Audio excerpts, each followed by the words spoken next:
Hassan. Ooh, very nice. I almost messed up.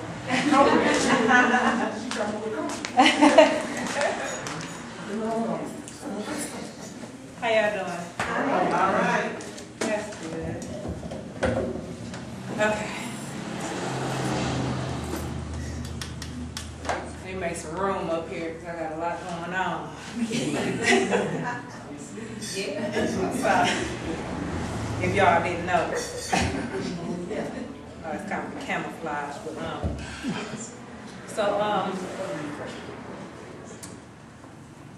it's love poetry, right? I don't really do love poetry, y'all, but I got a few pieces, so I guess for Kendall, I do just about anything. She asked me to do poems about car wheels. I come up with something. So like she said, I'm Amber Lakes. Amber Hassan, Amber Lakes. I'm an author, performer, mom, whatever. This is my book. It's called Drowning in My Own Spit. It's only $10, so help feed the babies. This first piece is called Something Like a Love Poem. Like I said, I don't really do love poetry. Not that I don't like love and stuff. It just always comes out corny to me when I write it. So this is one of the pieces that I didn't think was too corny. So here we go. It's called Something Like a Love Poem. I've been simply blessed by your simplicity, by not having to analyze our connection because we're deeper than that. You're like my brother from another mother. Maybe we were lovers in another lifetime. Maybe you were my mother and I was your seed and we were connected by our lifelines. Your scent is sweeter than the smell of mornings when I wake clothed in your spirit. Inhaling your calm is like my heart's aromatherapy. And your voice is chicken soup for my soul. You are perfection's reflection dipped in hot cocoa, milk chocolate, never semi-sweet. And your feet have traveled eternally through my thoughts, meticulously stepping on every doubt that I ever had about myself. You bring me peace. A midsummer night's breeze softly caressing my love. You are my man on the moon watching over me as a shepherd watches over his sheep. And as you sleep, I watch you with the satisfaction of knowing that every ounce of my being belongs with you. When I listen to your heartbeat, it sounds like the instrumental version of the world spinning on its axis, like our souls embracing the sunshine and the moon reflecting. Okay, I didn't ask this before, but Kendall, how long do I have? You have 15 minutes. Okay. You said 2 hours. What? I didn't want to be up here shooting right. Me and my ex-husband we were separating. This piece is one of the pieces I wrote. And I mean, it's not bitter. It's not like y'all gonna laugh. I was being serious. I was being serious. It's not bitter. I didn't put none of the bitter ones in the book. I don't want people to judge me. Okay, here we go. I was born alone and I will die alone. So if I spend every moment in between then in solitude, I will only be continuing my cycle. No, I don't need closure. We can leave this wide open. You owe me nothing. I will take lessons learned as ransom. Nothing in life is random. With memories in hand, I will humbly bow out. White flag waving. No use in behaving like children. We must think about our children. I owe my happiness to my children. Through all this tearing down and rebuilding, I've changed so much that I may never again be right for you. But I will continue to write for you. I love you in spite of you. Seeing you smile makes me thankful for the gift of sight, while knowing that I may never complete you keeps me up nights. My tears are not only out of sadness, but also fear. I'm afraid that down the road, destiny has divided our paths, making you and I the past. So if this wasn't meant to last, the fact that I was able to experience your laugh is one of the greatest gifts I have. This piece is called Joy is Hugging a Rose Bush. And I'm gonna sit down. I usually don't do this, but I'm tired. And it's hot up here, y'all don't know. I'm starting to sweat. And I normally don't use a microphone, but I feel it's love poetry, so I'm not gonna really yell at y'all right now. Yeah, she's a streamer. I have a very loud voice, so I'm gonna make it sound a little sultry. Okay, the joys of hugging the rose bush. Why do you love me? Even though I'm a distant wanderer, only truly attached to the Creator, you see the greater good in me. Not afraid of the intellectual or the hood in me, you stood with me even when I had laid down and resorted to throwing fits. You love the misfit in me, as well as the restless rebel. You keep me level.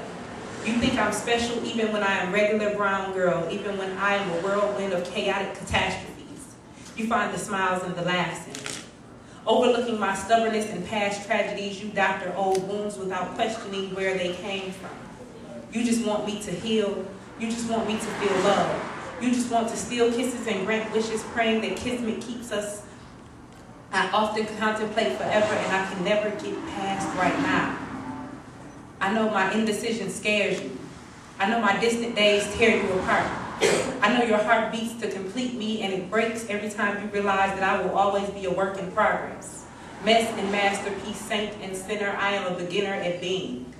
Just becoming comfortable with undressing in front of the mirror, so at times it's hard for me to give you a clearer picture of who I be. So I give you as much as I can see, as much as I can understand. I hand over chunks of who I am as soon as they come into fruition, which can oftentimes cause friction and tension.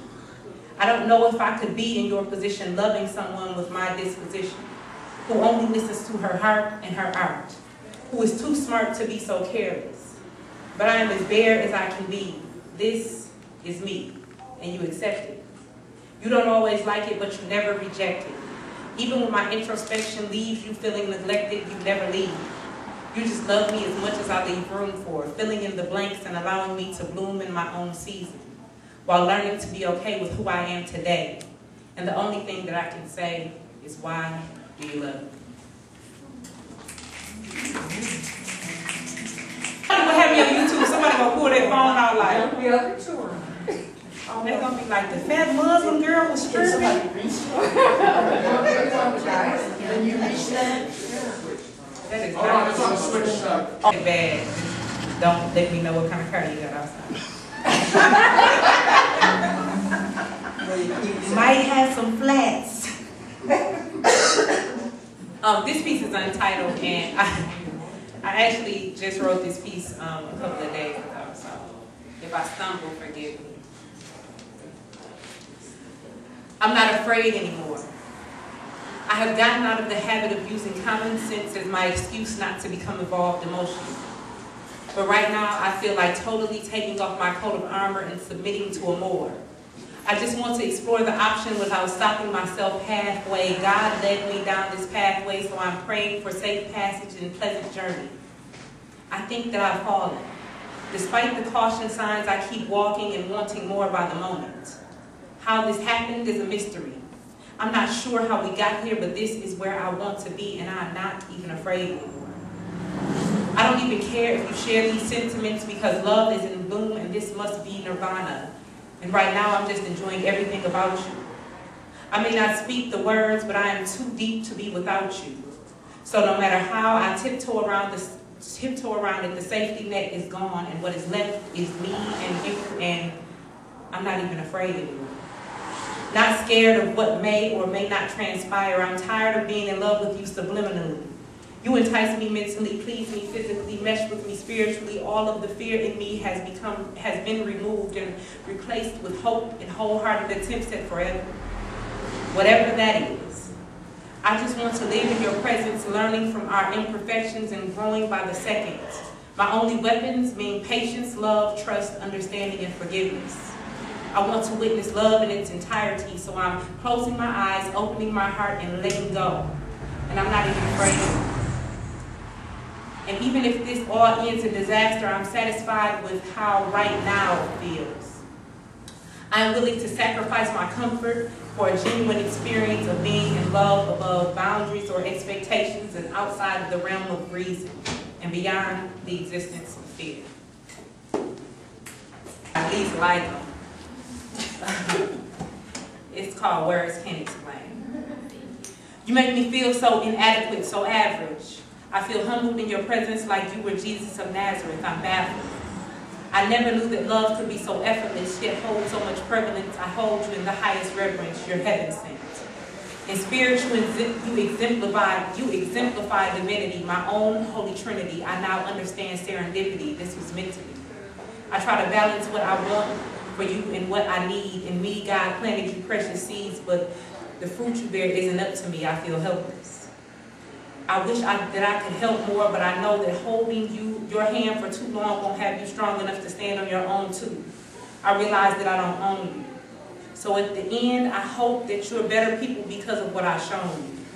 And I hope that what I've shown you was worth seeing. Okay, I'm standing up, and I love her dearly. With her around, I don't need anyone else near me, so at times I speak so that only she can hear me. On occasions, I get teary when I think about the she who almost wasn't, and the hundreds of little girls just like her. So each day I rewrite her with one detail remaining constant: she's always a fighter. And I may not always like her, but I'll always love her. I'm not afraid to show her public displays of affection. She is my resurrection, the reflection of my hardest learned lessons. I offer her protection while she gives me clarity. I feel like she's getting the short end of the stick, but that doesn't seem to matter. She says that as long as I repay her with laughter, that I fulfill my obligation. She says she's been here from the beginning. I just had to give her some space, and she'll be here for the duration. I just have to be patient and trust her. She's made up of portions of my daughter and my mother, and Aunt Norma and Aunt Val and Grandma Annie and Grandma Fan and all those other women who let me hold their hands and gave me pieces of themselves so that I could expand. I could never fully repay them, so in their names I plan to tell every little brown girl I meet that she is beautiful. Give them first-hand accounts of what this world can do to you and teach them how to fight through it. I'll show them that happiness is replenishable, but it's up to them to renew it. No one can give it or take it. So sometimes the best battle plan is to be still and patient. Rebel with silence. My mama taught me that I could kill them with kindness. My daughter taught me about love and its definite blindness, and that I am definitely a demonstration of how the divine dwells within each person. So I'll stop searching. I've channeled all that energy into fulfilling my purpose, and no, I'm not perfect, but I'm still working. And maybe one day, I'll scratch the surface.